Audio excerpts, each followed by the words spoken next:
I'm so glad I came because I keep saying this is like the biggest surprise of my life. Well, I used to hang out with Julie and then I went with like Patty Barnes and Susan Melly and Dory. Different books at different, you know, everybody was.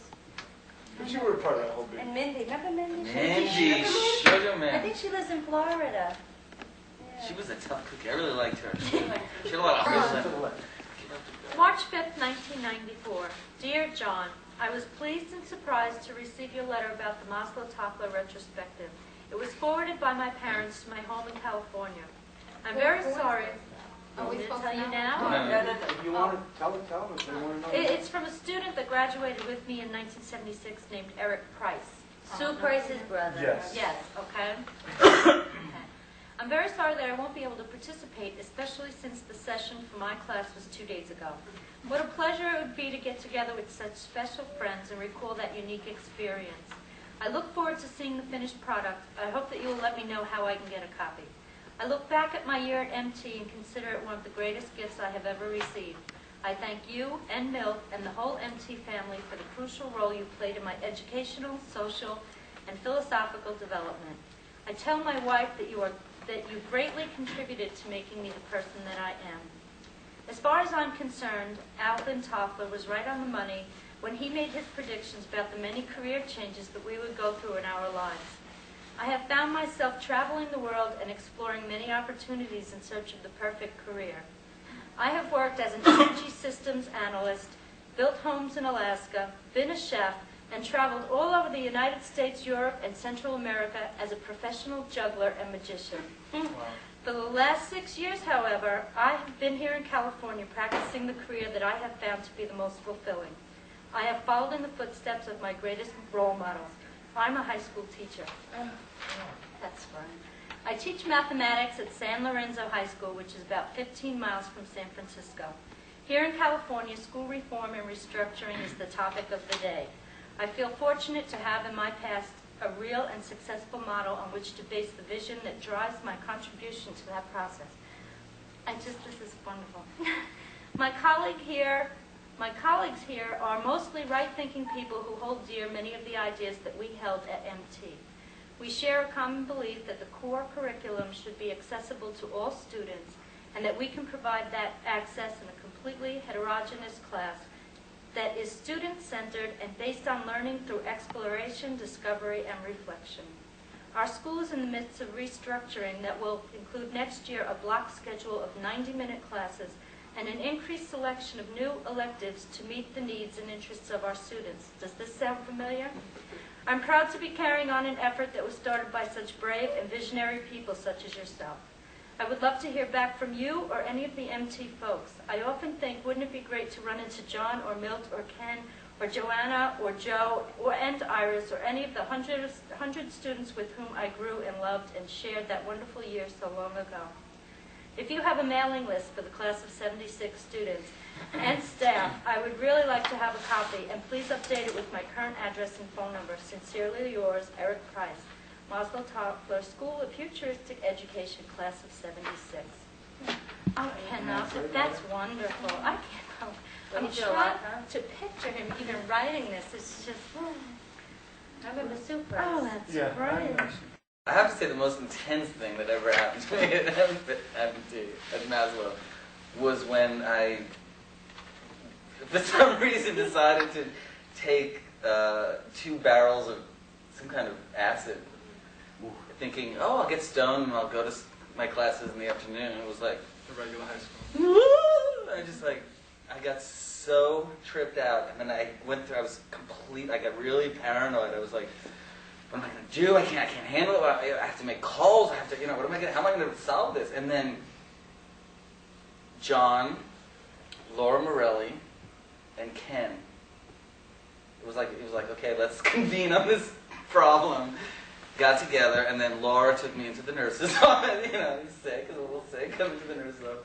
Called the school, said, Joseph's at Maslow, he's sick, he's not feeling well, he's not going to come in for the afternoon.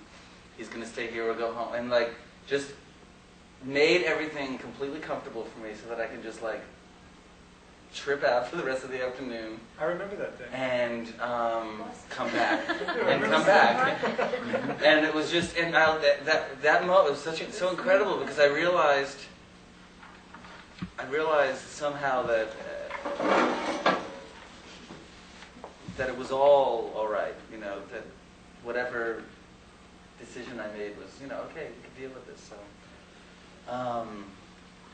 and I didn't trip a lot at school. I remember that, you know, I remember thinking a lot, no, I don't do this a lot, but that was a really, really intense moment. I was walking all over the beanbag chairs. I was like climbing over the beanbag. I was in that beanbag room for about 3 hours and just, you know, having a good time. But post, you know, going to the nurse. So if you're ever tripping at school, go to the nurse's office. So that was the most intense thing that ever happened to me over there. Aside from doing my show that Rachel and I did together. We did What show was that? when I did the mime. Oh, right. And Ken Moss, and I was so mad because, you know, Ken would never help me with any of these shows, and we had a conflict. We didn't really do it, and then, you know, and I was like wanting to learn from him, and he said to me, he said, "There's nothing I can teach you." Well, there you go. That's saying a lot. And a couple of years later, it was okay, but at the time, I wasn't too happy about it. I said, "But that's what you're here for, and I'm, you know, trapped in Brentwood with all this interest and anxiousness to do something different and creative, and you're supposed to be the one who's supposed to do it. And the reason I came here was because of you, you know, and he was one of the reasons I came here, because that was a real theater thing that was going to happen for me. And he couldn't meet the challenge, and I was really pissed. And then he wouldn't give me the part that I wanted in the show, and he gave me a small part as the father. And he wanted me to play the wise man. He wanted me to play Shalom or Dr. Death was in there. the old wise guy, you know, the old wise man. He wanted me to play that because he thought I fit. And it was such a small part. And then I played another part because there was dancing in it. I played the father or something, but I didn't get the role that I wanted. Alan got it, and he didn't even really. That's looking one who's going to get the lead. Yeah, I mean, he looked more like a college Whatever kid. happened But to Alan? I don't know. I just felt like I was. He's. Where is Alan? I ran into him.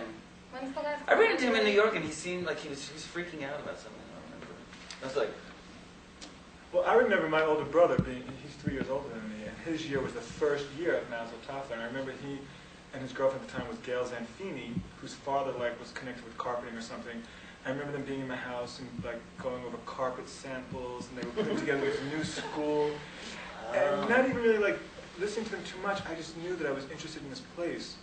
And by the time that I was in 10th grade, which was a split level session, I was going in the afternoon, my friend Giovanna and her sister was at Maslow. And at every opportunity I could get, I would go to Maslow. I can remember cutting out of school, missing classes, to be at Maslow, and I remember being really intrigued by Joe Trousseau and just what was going on there, even without really having a clear understanding of it. But I just knew that I wanted to go there because I knew it was a place that I would be able to experience other things than what I was supposedly being taught at in regular school. I mean, regular school for me was always a very social outlet anyway. I mean, I didn't really go to class and study, but I knew that I wanted to be in Maslow, and I remember trying to get in before senior year and not being successful at it, of course. But being there, I wanted to be there every day. And I just remember loving being at Maslow, and I felt very, much more at home there than in regular school. And I didn't know it at the time, but I was definitely more of the creative type, and that's really why I hooked up with Ellie Lipton, because she was the art teacher. And I related to her immediately, and really that's been true of my whole life ever since that year of school, that I relate to artists. I can relate to anybody, which I remember something that Milt was one of the feedbacks he'd given to me through class was that I made it easy for people to relate to me and keep up the good work, which, that's a nice thing to say to somebody. But that's really part of my life to this day. I do feel comfortable with artists, people who are creative and a little different. What are you doing today? I actually am in vitamin therapy. I have a private practice. I work with people one-on-one. I'm very open to people. I like to help people, and I'm interested in helping them to help themselves, to give them a choice.